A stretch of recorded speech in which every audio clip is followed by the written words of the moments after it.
हल्द्वानी हिंसा को लेकर मुस्लिम संगठनों के नेता हल्द्वानी पहुंचे, जहां जमीयत उलमा-ए हिंद के नेताओं ने एसडीएम से मुलाकात की।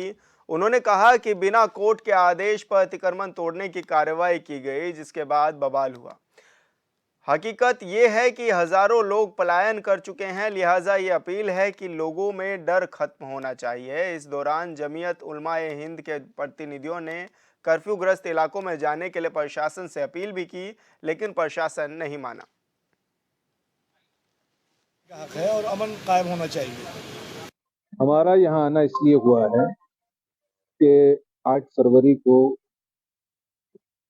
जो हल्द्वानी में वाकया हुआ है, घटना हुई है, ये हम सब के लिए बहुत अफसोस की बात है। और यहाँ ये घटना जो हुई वो यहाँ के हिंदू भाइयों के या मुसलमान भाइयों के बीच में कोई झगड़े की बात नहीं है। जो कुछ हुआ है वो मुसलमानों के और यहाँ के जो कोई इंतजामिया है उनके साथ ये बातचीत हुई है। तो वो जो मस्जिद और जो मदरसे को शहीद कर दिया गया है, अब वो शहीद करने के लिए हमारे नज़दीक कोई ऐसा ऑर्डर हाई कोर्ट से, सुप्रीम कोर्ट से, ऐसी कोई चीज़ हमारे इल्म में नहीं। और जो पिटिशनर्स हैं वो हाई कोर्ट गए हुए हैं। 14 फरवरी को उन्होंने डेट रखी थी और ये कि लीगल है इलीगल है वो हाई कोर्ट से बात आती थी, तो हमको वेट करना चाहिए। पर और दीगर लोगों पर जो हमले किए गए हैं वो काबिल मजम्मत है, बुरी बात। ऐसा करना गलत है, ना ऐसा करने को कोई सही समझ सकता है। लेकिन सवाल ये है कि वो जो गैर कानूनी है या कानूनी है, ये कौन तय करेगा? ये तो हाई कोर्ट तय करेगा। हाई कोर्ट के तरह से तो सुप्रीम कोर्ट जाएंगे। हाँ, ये बहुत निंदाजनक बात है और बहुत ही हमारे लिए दुख की बात है कि हमारे मुल्क के अंदर इस तरह का माहौल पैदा हुआ कि आपस में टकराव की शक्ल पैदा हुई है आवाम में और जो है प्रशासन में। ये नहीं होना चाहिए था, लेकिन इसके लिए इसमें जल्दबाजी की गई, चाहे निगम पार्षद की तरफ से, यहाँ की इंतजामिया की तरफ से डेमोलिश करके।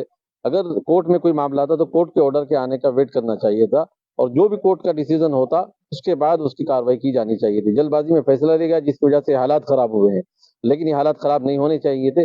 जाने चली गई हैं 6, अब वो वापस नहीं आ सकते हैं। उन लोगों का क्या कसूर था या नहीं था जो चले गए हैं, वो तो इस दुनिया में नहीं रह गए। जिनको चोट लगी वो भी गलत हुआ है, आगजनी की गई वो भी गलत हुआ है, हम उसकी हिमायत नहीं कर सकते। लेकिन आगे भी हमने रिक्वेस्ट की प्रशासन से कि जो लोग बेकसूर हैं उनके खिलाफ कोई कार्रवाई ना हो, जो कसूरवार हैं उनके खिलाफ प्रशासन देखेगा कि क्या कार्रवाई हो सकती है, लेकिन जो बेकसूर हैं जेलों में ठोस दी जाते, ऐसा भी नहीं होना चाहिए। असल में ऐसा है, ये जो कुछ हुआ, हम जो यहाँ दिल्ली से हम आए जमीयत उलमा हिंद की तरफ से, जो एक बहुत पुरानी जमात है, उसके हमारे ऑल इंडिया के जो सदर हैं हजरत मौलाना सैयद अरशद मदनी साहब, तो मदनी साहब ने हमको भेजा कि भाई वहाँ जाकर हालात को देखो ये क्या हुआ। तो ये जो कुछ हुआ गलत हुआ। असल में ऐसा है कि वहाँ जो जगह थी, मदरसा मस्जिद जो भी था, उसको जल्दबाजी में ये कुछ सब कुछ हुआ, क्योंकि उस पर अभी कुछ दिन पहले 30 तारीख को उन्होंने वहाँ नोटिस चस्पा किया कि साहब ये सील लगा दी गई, इसको खाली करना है, सील लगा दी। सब लोग अपने इत्मीनान से, कोई बात नहीं, सील लग गई, कोई बात नहीं, जब जो कोर्ट का फैसला आएगा हम उसको मंजूर करेंगे। जल्दीबाजी जो बात हुई, हाँ, मजिस्ट्रेट ये बात हुई कि जो लोग वहाँ परेशान हैं इस इलाके में, उनको आप राहत दीजिए। जिन लोगों ने जो कसूरवार हैं आप उनको सजा दो, मगर जो बेकसूर लोग उनको एक तरफा गिरफ्तारी जो होती है उसको आप न करें। उनको हम यकीन दिलाएं कि हम ऐसा नहीं करेंगे। और हमने उनसे इजाजत चाहिए कि आप हमको उस इलाके में जाने दीजिए, हम लोगों से बात करेंगे। लोगों में जो खौफ है, खौफ का जो भय का माहौल है उसे हम खत्म करेंगे।